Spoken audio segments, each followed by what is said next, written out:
Good evening, everyone. Thank you for joining us this evening. We're just waiting a second as more people join tonight's webinar. We'll get going in just a minute. Thank you for joining us tonight. I'm seeing a few people log in and join us. We'll just give it another minute or so.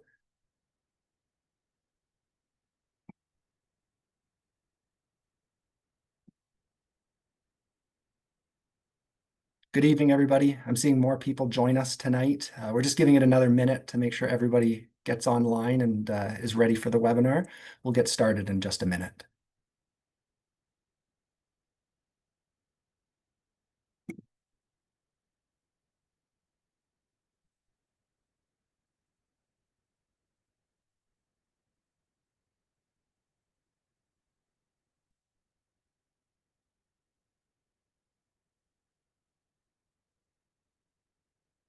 Good evening, everybody. Thank you for attending this webinar about London's parks. My name is Andrew, and I'm a manager with the City of London's communications team.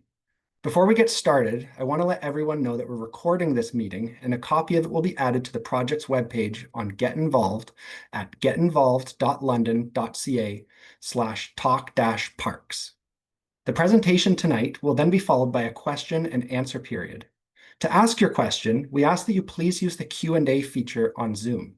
This icon is located at the bottom of your screen and is marked with the word Q&A. If you have a question, feel free to type it in at any point during this webinar, and we'll answer questions at the end of the presentation. To ensure that we keep communication streamlined tonight and that we don't miss anyone's questions, we've disabled the chat function for the webinar, so please use the Q&A button. Your comments are also welcome, and we'll be collecting them all in the Q&A tool for the project team to review after the webinar. If you have a question or comment but are not comfortable asking it while this meeting is being recorded, or you wish to share personal information in your question or contact information or your address or speak about a specific property, you are welcome to contact us directly at talkparks@london.ca after the meeting. That's talkparks@london.ca. And finally, if you're joining the webinar by phone tonight, please share your comments and questions with us after the webinar by emailing talkparks@london.ca, and we'll follow up with you, or please visit the project webpage to complete our feedback form. Before we start the presentation, I'd like to begin with a land acknowledgement. We acknowledge that we are gathered today on the traditional lands of the Anishinaabe, Haudenosaunee, Lenape, and Attawandaron. We acknowledge all the treaties that are specific to this area: the Two-Row Wampum Belt Treaty of the Haudenosaunee Confederacy Silver Covenant Chain, the Beaver Hunting Grounds of the Haudenosaunee-Nanfan Treaty of 1701, the McKee Treaty of 1790, the London Township Treaty of 1796, the Huron Tract Treaty of 1827 with the Anishinaabe, and the Dish with One Spoon Covenant Wampum of the Anishinaabe and Haudenosaunee. This land continues to be home to diverse Indigenous people, First Nations, Métis, and Inuit, whom we recognize as contemporary stewards of the land and vital contributors to society. We hold all that is in the natural world to our highest esteem and give honor to the wonderment of all things within creation. The three Indigenous nations that are neighbors to London are the Chippewas of the Thames First Nation, Oneida Nation of the Thames, and the Munsee Delaware Nation, who all continue to live as sovereign nations with individual and unique languages, cultures, and customs. This land acknowledgement is the first step towards reconciliation. Awareness means nothing without action. It is important that everyone takes the necessary steps towards decolonizing practices. We encourage everyone to be informed about the traditional lands, treaties, history, and cultures of the Indigenous people local to their region. Thank you. And with that, I'll next pass it over to Julie Michaud from the City of London to introduce the project and the project team. Over to you, Julie. Thanks, Andrew. My name is Julie. I'm a landscape architect with Parks and Forestry. And I want to take the time to say thank you for attending this webinar with us tonight. So our agenda is simple. We'll be watching a short presentation on the project to date. There's going to be our Q&A period after the project. So we're asking you to make notes of your questions and comments, and what types of questions or comments are we looking for? What do you love about London's park? Do you have any ideas on how to improve things in parks? And also, how could our park become more safe, more inclusive, and accessible. So introductions, along with me tonight, we also have our communications team. We have Roshni and Kim. We have Jack Smith, which is from the neighborhood and citywide NCWS, citywide and community services. Thank you. And then we have also our consultant team. So Steve Langlois, the Vice President and Principal Planner of Monteith Brown, and is joined by Amanda Morielli, which is also a planner, and Alexis Beal, an Associate Planner with O2 Planning.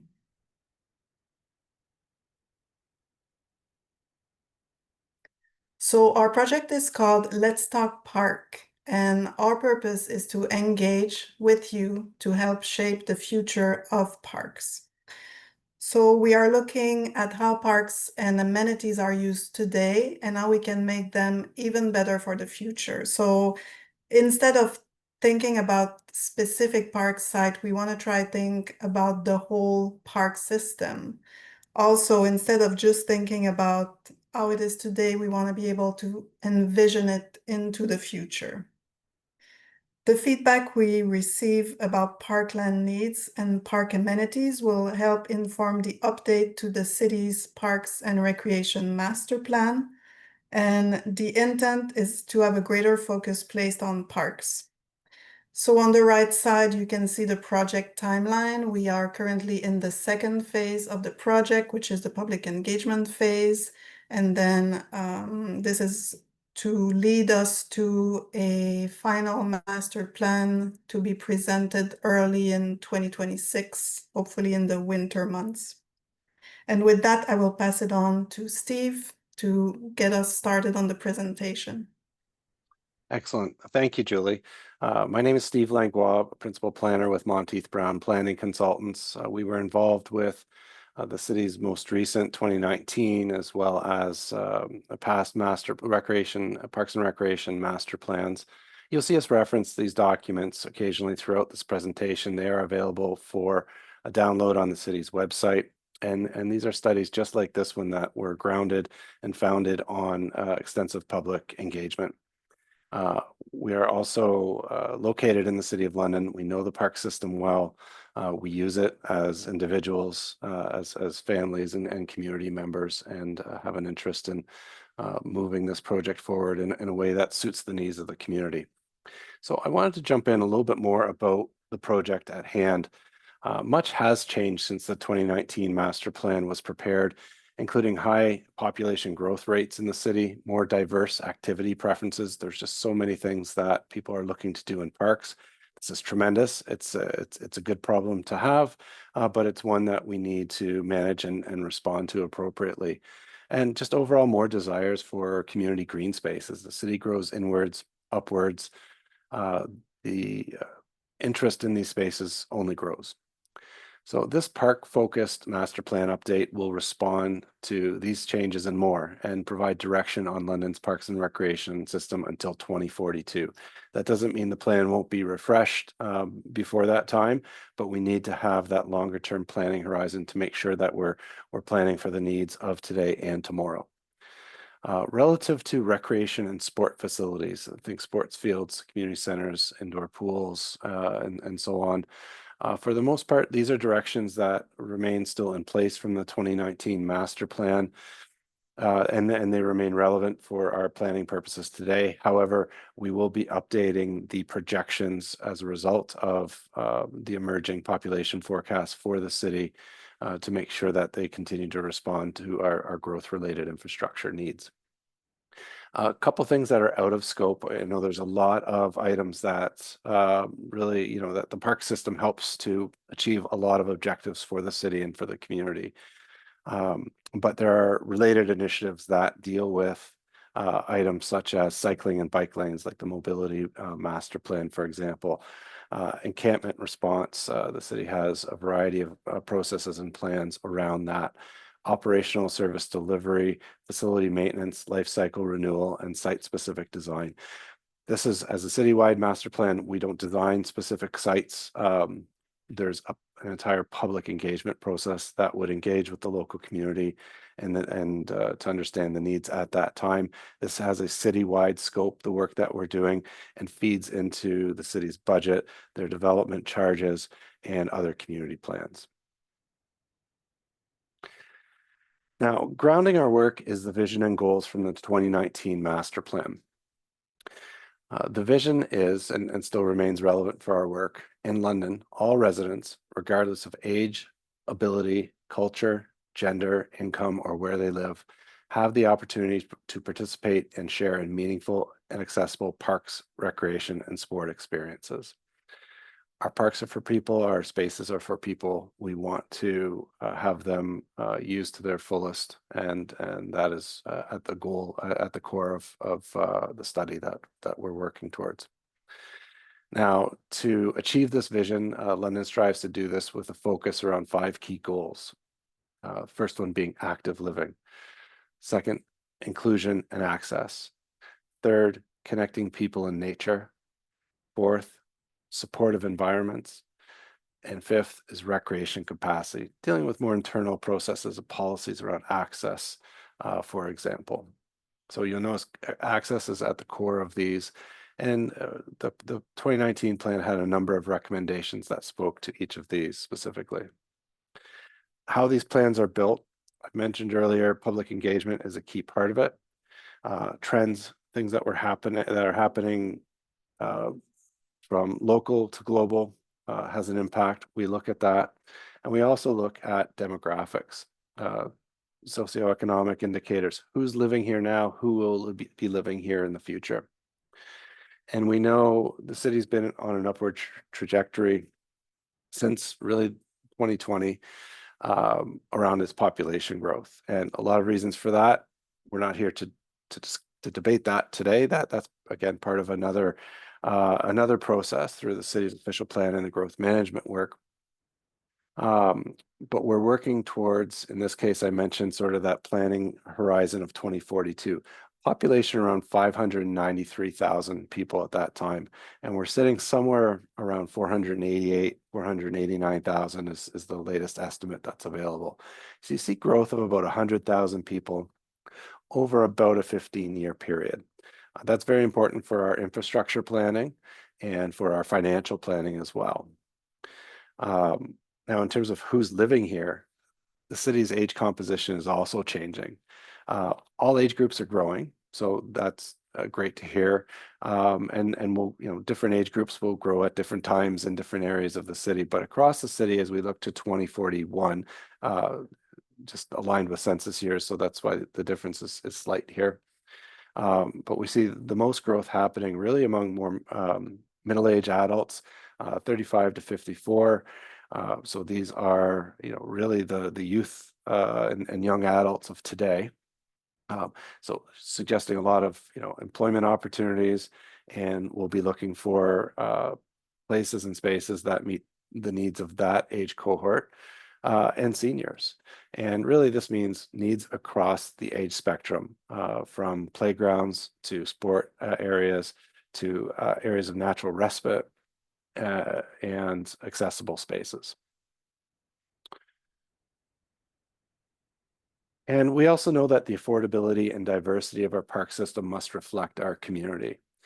14% of which have lower incomes compared to the low income measure across Ontario. 25% of which were born outside of Canada, so are newcomers to the country. 28% of which are identified as a visible minority, 3% of which are identified as Indigenous, and nearly 1 in 3, about 29% of Londoners age 15 and older report as having one or more disabilities. As noted, designing a park system for all is part of our vision. Now, Alexis will present a little bit more about what London's parks and open space system looks like today.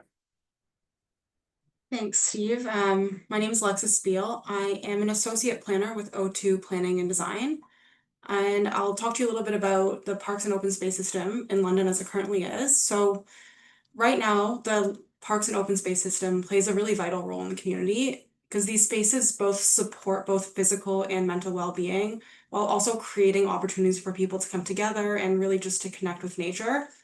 They also provide really important environmental benefits, such as like reducing heat, helping to manage stormwater and flooding, and then also increasing biodiversity and adding to the character and beauty of the city. So as we talk about our parks and open spaces tonight, we'll be looking at how these spaces function as part of the larger system that really benefits the whole community. Next slide. So let's start by taking a closer look at what parkland is in the City of London. And parkland is the type of space that most people think of when they picture a park. So it includes spaces that are actively designed and managed for recreation. And this can often mean playgrounds, splash pads, sports fields, and event spaces. And then these parks can really range in scale and size a lot. So they can go from what would be a really small neighborhood parks all the way up to much larger citywide parks, such as Springbank Park. And in London, much of the parkland is acquired through the development process, and that is to support the growing areas of the city. So right now, London has about 250 parkland sites across the city, covering roughly 1,000 hectares. And to just put that into perspective, that works out to about 2.1 hectares for every 1,000 people. The city is aiming for about 2.2 hectares per 1,000 people as the long-term target. And then this target will really help the city plan for where we'll need to add more parks as the city continues to grow. Next slide. In addition to parkland, London also has a network of open spaces. Open spaces differ from the traditional parkland because they're mostly left in their natural state. They really help to conserve the natural heritage, preserve cultural landscapes, provide buffers between different land uses, and then connect the green areas across the city. Examples of what some of these open spaces might be include woodlands, ravines, and other natural areas outside of the identified environmentally significant areas within the city. So right now, the city manages about 350 open space sites, totaling roughly 2,000 hectares. And this includes ESAs as well as golf courses. Next slide. And then finally, a key part of London's park system is the Thames Valley Parkway. The parkway follows all three branches of the Thames River with over 45 kilometers of connected multi-use trails. It links more than 150 kilometers of additional pathways throughout the city, and it makes it a really vital part of both recreation and active transportation in the City of London. So I know this is a very quick overview of London Park's open spaces and trail network. We can happily answer any questions once we get to the question period, but I'll now pass it back to Steve to talk about what we've heard so far. Excellent. Thank you.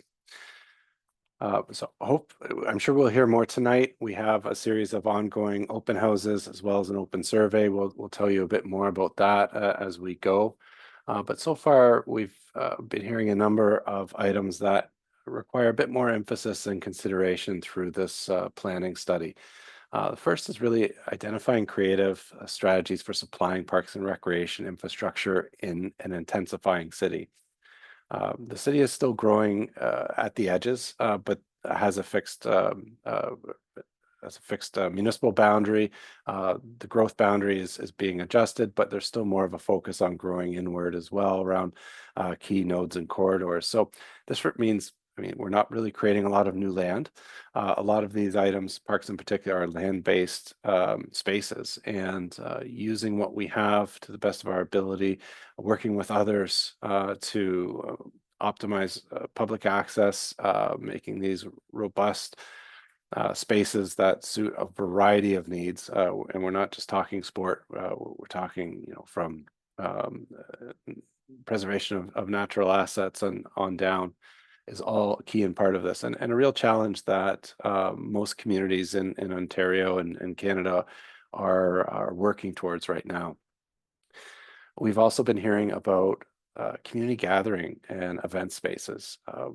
Partly, part of this can be looked back through our COVID experiences and how these spaces really did so much for us as a community, as individuals, and the ability to congregate in small or large groups to celebrate our diversity, to celebrate our commonalities, and to learn more about each other as a community.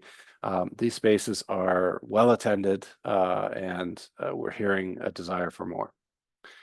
We're looking to update service levels and standards for key emerging recreational and sport activities like pickleball, like cricket, community gardens, off-leash dog areas as well. So these are ones that really have been on an upward trajectory, demand for these spaces for some time, and making sure we have a plan to address the highest needs here as a key part of our work. In addition to that, ensuring that parks and recreation spaces are equitable, inclusive, and accessible for everyone. I talked earlier about the diversity in our community, from age, ability, and cultural diversity on down.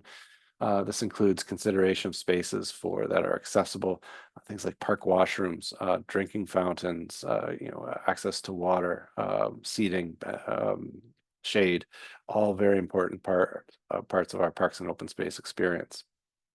And identifying opportunities for spaces that support the city's climate resiliency and environmental sustainability goals. Even things from stormwater management to flooding protection are very important. All you need to do on a hot day is walk into a park, and you'll really instantly cool down a few degrees, and even more if there's shade. So we know how vital these spaces are to the health of our families, our households, and our community. So I know we're going to be asking shortly to hear a little bit more, and look forward to that conversation. Back to you, Andrew. Thank you, Steve. So yeah, like Steve mentioned, we want to hear from Londoners that's going to help inform this work. So there are a few questions that we would love your help answering in the Q&A tonight. First, we are going to be collecting questions, but we'd also love to hear about what do you love about London's parks? What are your ideas for improving parks? If you have comments about pickleball, cricket, community gardens, dog parks, drinking fountains, environmental sustainability, please share your comments with us through the Q&A or email us at talkparks@london.ca. And we also want to hear from you about how to make parks more welcoming, safe, inclusive, and accessible. As we're about to start our question and answer period, I see that we have a few questions that have been coming in through the presentation already. That's great. A reminder for folks to ask your question, please use the Q&A feature on Zoom. The chat is disabled just to make sure that we have all the questions in one central space in the Q&A tool. And your comments, as I've mentioned, are also welcome. The project team will be reviewing all of the comments after the webinar. And if you have questions about specific properties or details that you would like to discuss individually with the project team, you can leave your contact information in your comment to connect directly with us, and we'll follow up by email or phone call.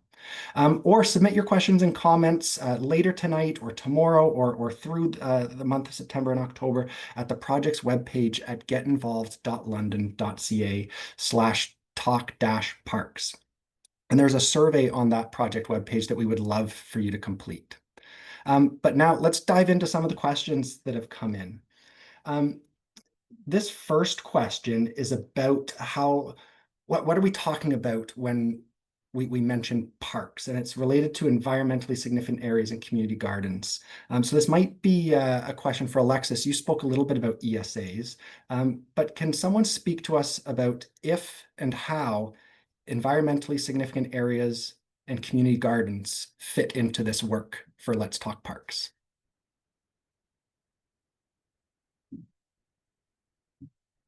I can jump in on that one first. Thank you. Thanks, Steve.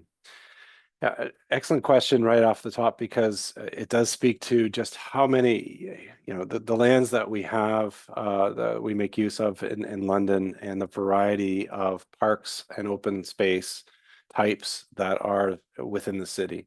We often think of sports parks and neighborhood parks as being those key areas, but the scope of our plan does extend to those open space park types that Alexa spoke to earlier, and that does include our environmentally significant areas.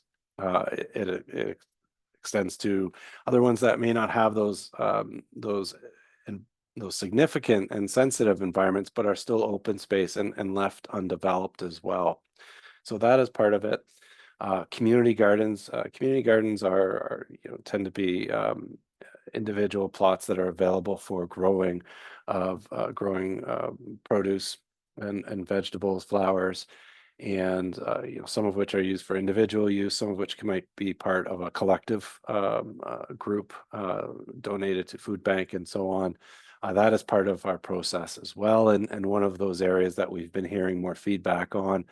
The city's been working hard with others, and other volunteer groups get involved in community organizations are involved in the delivery and maintenance and management of these spaces as well. So as our backyards shrink in a lot of the newer homes, and many of which are vertical and won't have access to personal outdoor space, the interest is growing for these types of spaces, most certainly.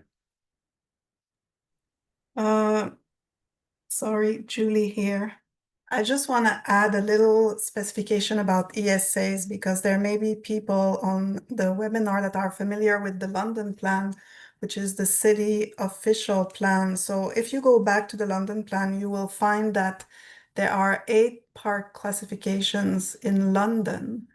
And then on top of that, there are 2 types of city-owned green spaces that are not necessarily parks, but that are also owned, maintained by the city, and accessible to the public. So those 2 categories would be ESAs and golf courses.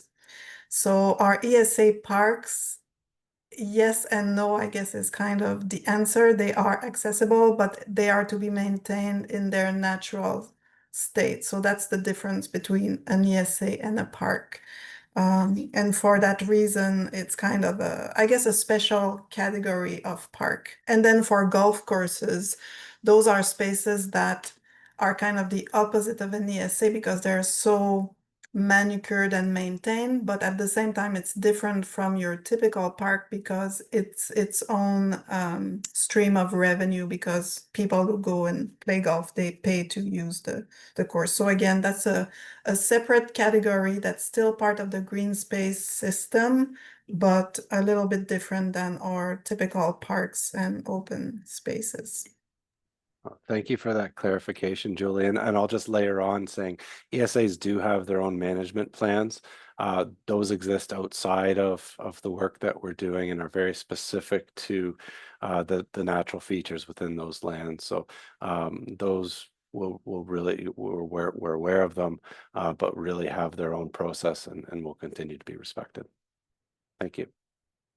Thanks, Steve. Thanks, Julie. I see comments coming in. That's great.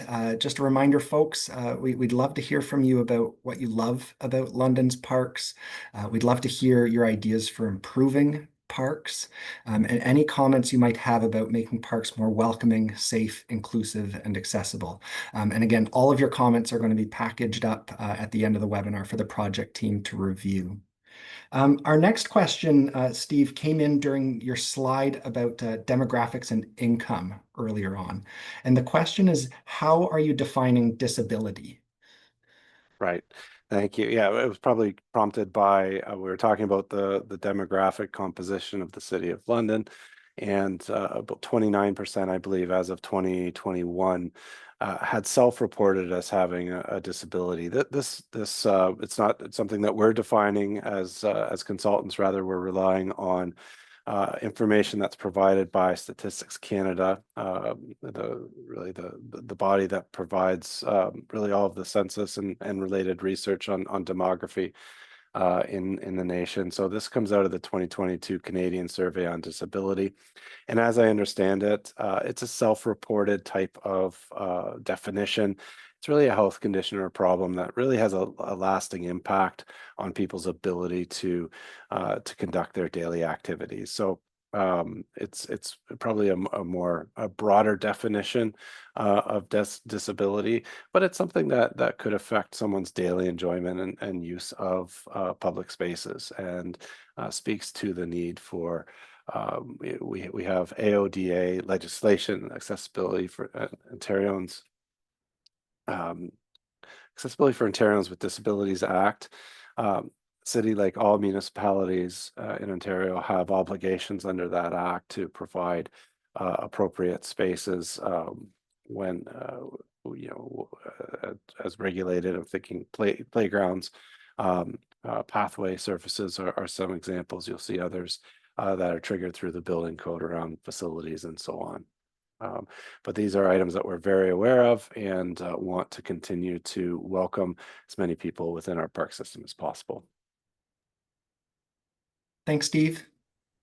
Our next question is about mini parks or small parks. What thought or work has gone into turning small lots into mini parks? This question specifically references central London or more dense areas of the city.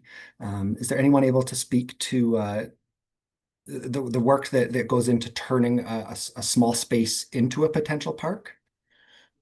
I can talk a little bit about that. I would say it would be kind of rare that the city would go and turn a very small parcel into a park. We tend to have a minimum size of space that we would be looking for a neighborhood park. That said, there always are a few exceptions. One that I can think of right now is the Pocket Park, which has the corner of Horton and Richmond, I believe, somewhere around there, across from the kitty corner from Labatt. That was basically an empty lot, and that one was in fact turned into a park. But I would say it's the exception more than the rules. And about turning, I think in the question it referenced potentially an old gas station. There would be consideration on a site like that for soil contamination. These sites could be expensive to remediate. So not to say it's impossible, but probably not a priority at this time to look at small parcel redevelopment. Thanks, Julie. This next question is about the Thames Valley Parkway. Is the city looking for feedback about the Thames Valley Parkway as well as the park spaces? And what kind of work or considerations as part of Let's Talk Parks might affect the TVP? Yes, so the Thames Valley Parkway is a recreational trail. So it is part of the park system. And as such, we are definitely looking for input on how the people are using the TVP, what could be done to improve it. So yes, please, any comments about the Thames Valley Parkway are welcome. I would say it is one of our most loved assets. And it really is what is structuring the park system in London, because it connects all our parks together. And also we have many other pathways linking different corners of the city into the Thames Valley Parkway. And the Thames River is our main natural feature in London. So that's all very important. Thanks, Julie. That's great. So if anyone has any comments about the Thames Valley Parkway, please submit them through the Q&A feature of Zoom, or email us at talkparks@london.ca, or visit the project's webpage to share feedback about the Thames Valley Parkway. Thank you. We'll give it just a minute here to see if any other questions come in. While we wait, Andrew, there is one thing I wanted to mention that we kind of saw shortly in the presentation. I think there's a slide where we talked about the demographics. I don't know if you can go back to it, Steve. There's also like a pie chart there that talks about the housing mix, which I find kind of interesting when you think of the impact it has on parks in the future. So we see 2021, we have about half the people living in single detached dwellings. So it's a individual house. While in the future, we anticipate more than 50% of people will live in apartment, townhouses. So with that comes really a need to use parks as your backyard. So activities people like to do in their backyards, like maybe a barbecue or a space for their pets, like dogs have a big impact on parks in highly intensified areas, a place to have children play.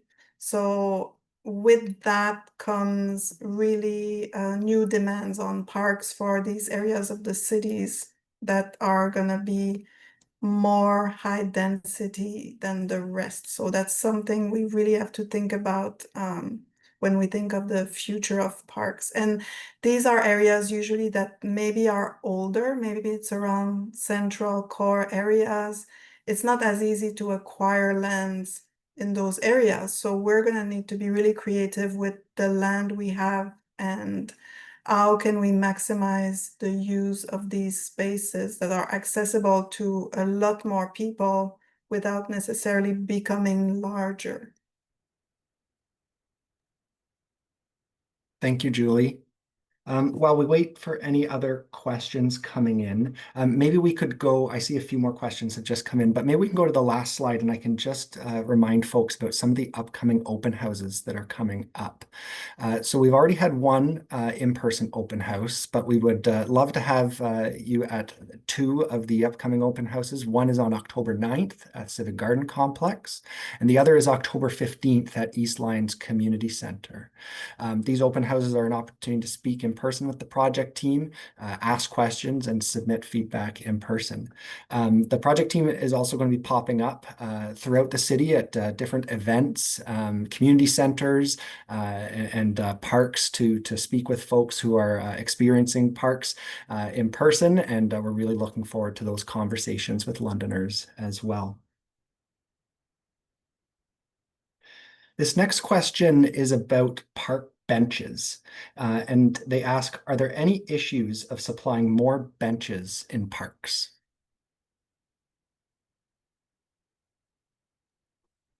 That's a good question. I think we have a tendency to place benches near very active areas, so near a playground, near a sports field. And I know that we've received requests in the past that some people would like to sit in the park, but maybe they don't have children or maybe they don't like to play sport. And it would be nice to have more choices of seating in different locations of the park. So yeah, I guess at the end of the day, we always have a specific budget to work with, but as a recommendation in the master plan, probably to include more benches and really think strategically at where should these benches be located could be a good recommendation. Thanks, Julie.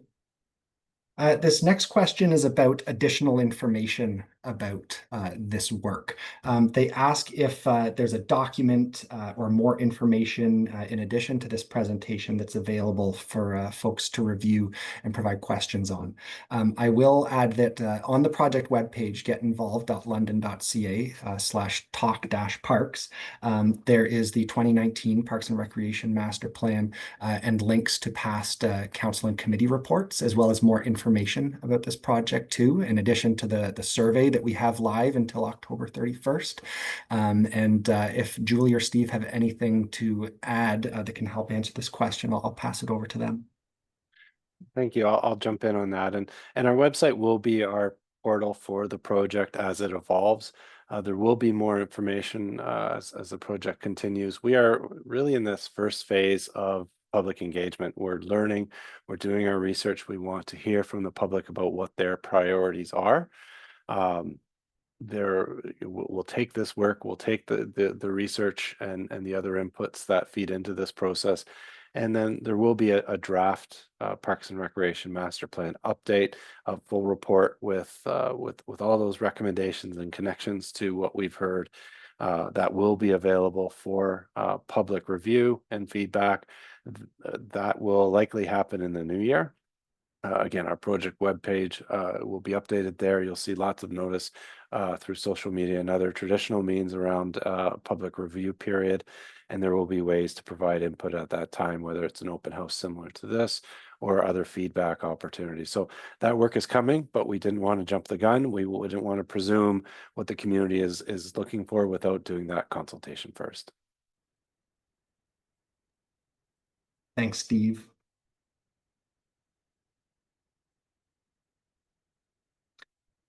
This next question is about park maintenance, in particular in relation to geese in parks.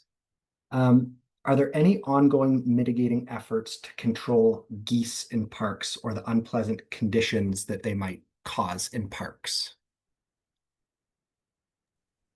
So I will start by saying this is a comment we've received a lot recently. There seemed to be a lot more geese activity. On the photo here, you're showing Harris Park. I don't know if it's because the park was in construction, but this summer there was really a lot of geese, which bring, unfortunately, a lot of geese poop, which is unpleasant. I was trying to see with our maintenance team, what is our current approach? I believe that there is cleaning happening. Let's say it's before an event in Victoria Park, there is cleaning that happens throughout the park before the event, and probably then it goes back to the regular maintenance cycle. I am not aware currently that the city has any control methods for the geese. I may be wrong, so I will have to check on that end. And I guess maybe we can add an update at some point in time. I feel like we do have signage that try to make the public aware that we really don't recommend feeding any wildlife, including geese, because it's not good for the parks, but it's also not good for the animals themselves. But I'm not sure if this is being enforced. And there's probably a lot that the city could learn from maybe other municipalities on how they're dealing with similar issues. So this is a question that definitely we will be working on, I think. Thanks, Julie. Just give it another second here to see if any additional questions come in.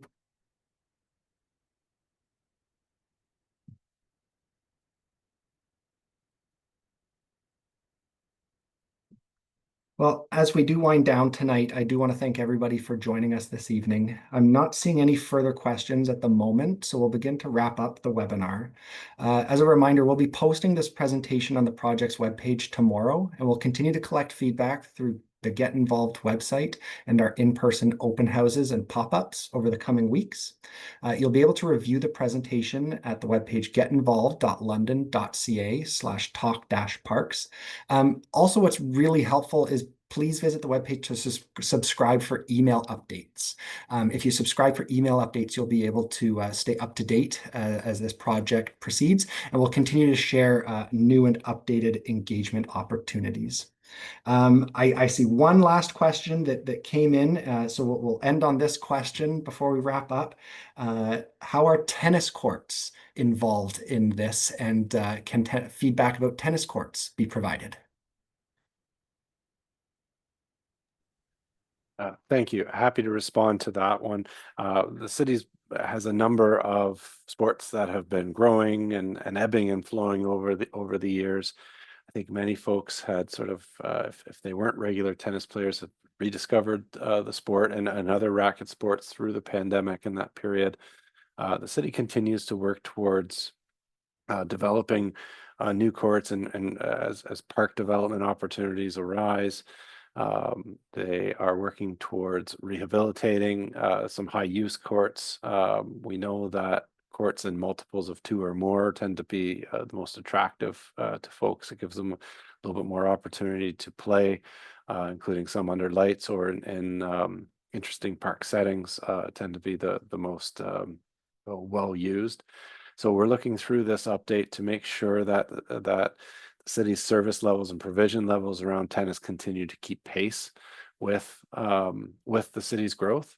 If there are certain areas of the city that you feel don't have the access that they need to tennis courts or other park and recreation amenities, we ask you to put that in the chat. We'll be happy to look further into opportunities to expand these needed facilities in key areas of the city as well.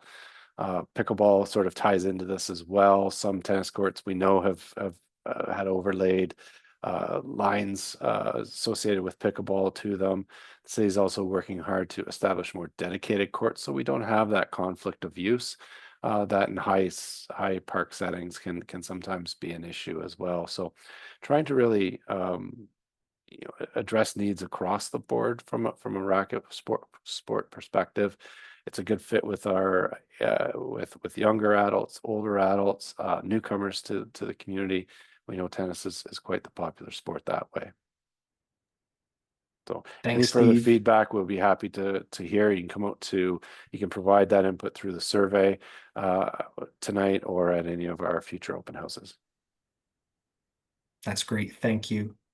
As I was saying, please visit the project webpage and subscribe for email updates, and we'll continue to keep you in the loop as this work progresses and share any future engagement opportunities. Thank you for the questions and comments this evening, and I hope everyone enjoys the rest of their evening. Thank you so much for joining us. Have a great night.